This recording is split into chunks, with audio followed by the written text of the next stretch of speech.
Let's move it on here. We got the Cleveland Browns versus the Dallas Cowboys.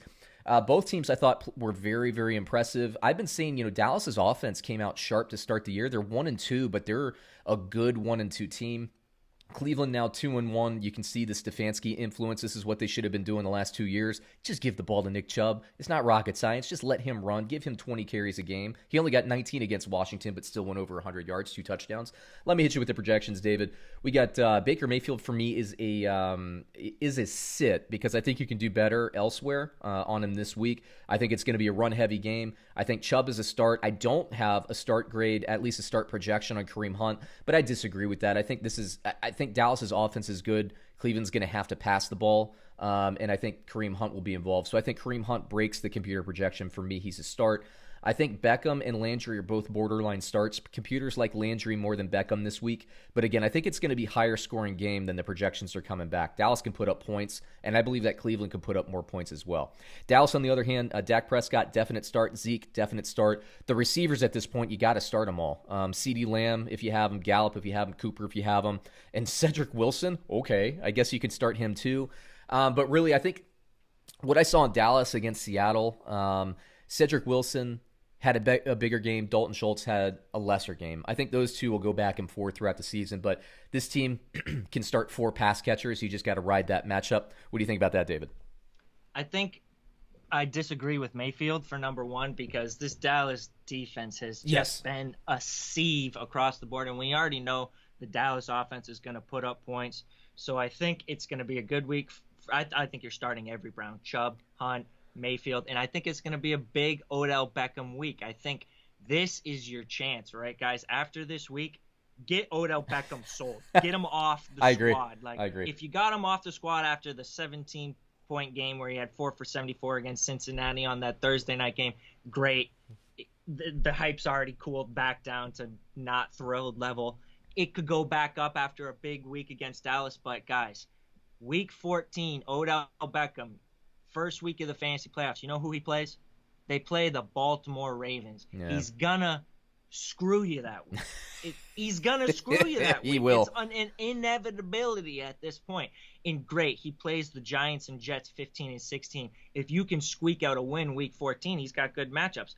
I'm not so sure you want to take that gamble, guys. Right. Like he's gonna be your wide receiver too. If you got him as your wide receiver 3, you're lucky. He's going to be your wide receiver too. You're not going to want to start him week 14 in the most important week of the season. You're not going to want to play him against Baltimore. Right. If you do play him, you're crazy and he's going to burn you. So I think if you can flip Odell Beckham after this week for even a equal, maybe even lesser wideout and hopefully get something on top of it, or just do a 1-for-1 swap, get out of the Odell Beckham, investment. You don't want to be invested in this guy long term, not this season. Yeah, and you're absolutely right. I was talking about the other receivers. I think they're going to pass more. Dallas, they're going to have to score points, and that would revert back to Baker Mayfield. I think he beats the projection. For me, that means daily fantasy personally. If you're in a super flex, I don't mind the play. I wouldn't play him in my regular league because you probably have somebody on your roster better. He shouldn't be rostered in single quarterback leagues, I'll tell you that. Yeah. Super flex is the only place you should even be making the decision. Yeah, there you go. Yep. So, yeah, I mean, I think it's going to be a higher scoring game. This one's going to be interesting because Cleveland's strength, as we know, is running the ball. Dallas's defense, the one thing they have been able to do, they're a sieve in the back, but they have been pretty decent against the run. So it'll be kind of interesting. I think we're getting strength versus strength here.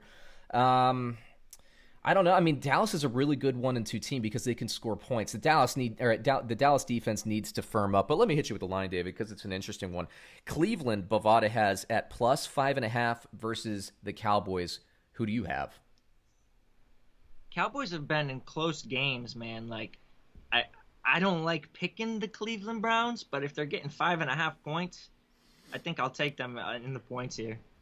I agree with you. When I wrote down my score, I had this as a 2-point Cleveland loss. I think Dallas can outscore Cleveland, but we're going to see. It's all going to come down to, are they going to feed Chubb? I'm telling you, if Chubb gets 25 carries in this game, Cleveland wins the game. So you're talking about points. I think it'll be closer. Dallas's defense isn't where I want it to be. I think Cleveland's a little bit better than you think they are. And frankly, I think Dallas is a little better than people give them credit for. You know, they've lost to the Rams and they lost to the Seahawks. Those are two pretty good teams in my book. So I'll take the points here. Should have lost to the Falcons too, though. Yeah. Oh my gosh, they should have. But then again, you know, they shouldn't have fumbled the ball 3 times in the first quarter either. So, but yeah, you're right. They should have. That would have been funny. I mean, not funny for Dallas fans. It would have been funny if they were 0-3 because they're a solid team, man. They can put up points. So. And I do think that they're the best team in the NFC East at this point. Philly's not showing me anything. So, yeah, man, it's going to be interesting. This is a game where I think I'm going to get some answers, especially as a sports bettor, because I want to see, can Dallas's defensive line hold up against Cleveland? I want to see if Cleveland's offense can put up the points to hang with Dallas. This is a big game for them, analytically speaking, for me. I think it's going to be very interesting.